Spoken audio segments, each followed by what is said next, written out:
بسم اللہ الرحمن الرحیم۔ انسان ساری زندگی غفلت میں گزار دیتا ہے، پھر اس دنیا سے جاتا ہے، قیامت ہوگی، پھر سوال جواب ہوں گے، پھر حساب کتاب کے بعد کچھ لوگ جنت میں چلے جائیں گے، کچھ دوزخ میں چلے جائیں گے، اور دوزخ میں جس کو سب سے ہلکا عذاب ہوگا اس سے اللہ تعالیٰ کلام فرمائے گا۔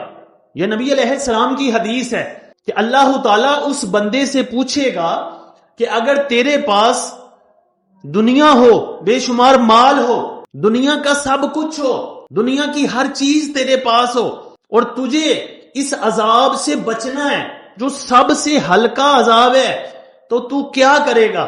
تو سب کچھ قربان کر دے گا؟ وہ عرض کرے گا جی ہاں، میں اس عذاب سے بچنے کے لیے ہر چیز کو قربان کر دوں گا۔ تو ذرا اندازہ لگائیے کہ ہم بعد میں پچھتائے تو پھر کیا فائدہ؟ پھر ہم کہیں کہ اے اللہ ہمیں دنیا میں بھیج دے، ہم نیک کام ہی کریں گے، تو اس پچھتاوے کا کیا فائدہ؟ آج اگر ہم عبرت نہ حاصل کریں، آج سیدھے راستے پہ نہ آئیں، آج اچھے کام نہ کریں، اللہ رسول کی فرما برداری نہ کریں، تو پھر ہم انسان نہ ہوئے۔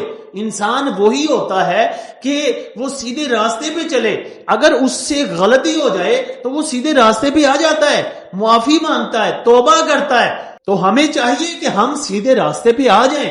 میں آپ کو ایک حدیث سناتا ہوں کہ قیامت کے دن اللہ تعالیٰ 3 لوگوں کے خلاف ہوگا، خود مدعی بنے گا۔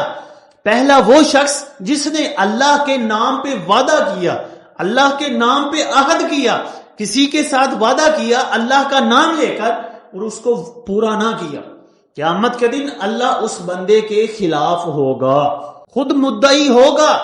آپ اندازہ لگائیں کہ ہم کتنے وعدے کرتے ہیں، اللہ کے نام پہ وعدے کرتے ہیں، پھر وعدہ خلافی کرتے ہیں، وعدے پورے ہی نہیں کرتے۔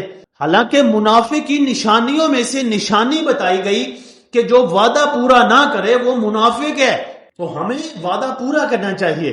حدیث کے اندر دوسرا وہ بندہ بیان کیا گیا جس کے خلاف اللہ خود مدعی ہوگا، جس نے کسی آزاد کو بیچا اور اس قیمت کو کھا لیا۔ اور تیسرا اور سب سے زیادہ قابل غور بات یہ ہے کہ نبی علیہ السلام نے فرمایا کہ بندے نے کسی کو مزدور بنایا، اپنے پاس مزدوری کے لیے رکھا، اس کے ساتھ معاملہ طے کیا، اس بندے نے کام پورا کر لیا، وقت پورا ہو گیا، مدت پوری ہو گئی، لیکن بندے نے اس کو مزدوری نہ دی، اس کا رزق کھا لیا۔ ایسے مزدور کے لیے اللہ قیامت کے دن خود مدعی ہوگا اس بندے سے جس نے پیسے دینے ہیں۔ اور ہم کوشش کرتے ہیں کہ کسی کے پیسے مارے جائیں، اگر ہمارا کوئی کام کرے تو ہم کہتے ہیں بھول ہی جائے، اور اگر کوئی لیبر وغیرہ بنا لے تو وہ بھی کوشش کرتا ہے کہ جو نیچے والے ہیں ان کے پیسے کھائے ہی جائیں، ان کو بھول ہی جائیں، یہ مانگے نہ، یہ چلے جائیں، مزدوری کریں، کام کریں، لیکن پیسے نہ مانگیں۔ اور بے شمار لوگ ایسے ہوتے ہیں جو ملازم رکھتے ہیں لیکن ملازم کی کسی نہ کسی وجہ سے تنخواہ روک لیتے ہیں، اس کی دیہڑی روک لیتے ہیں، تو وہ کیا کریں گے قیامت کے دن جب ان کے خلاف اللہ خود میدان میں آئے گا، اللہ خود مدعی بنے گا۔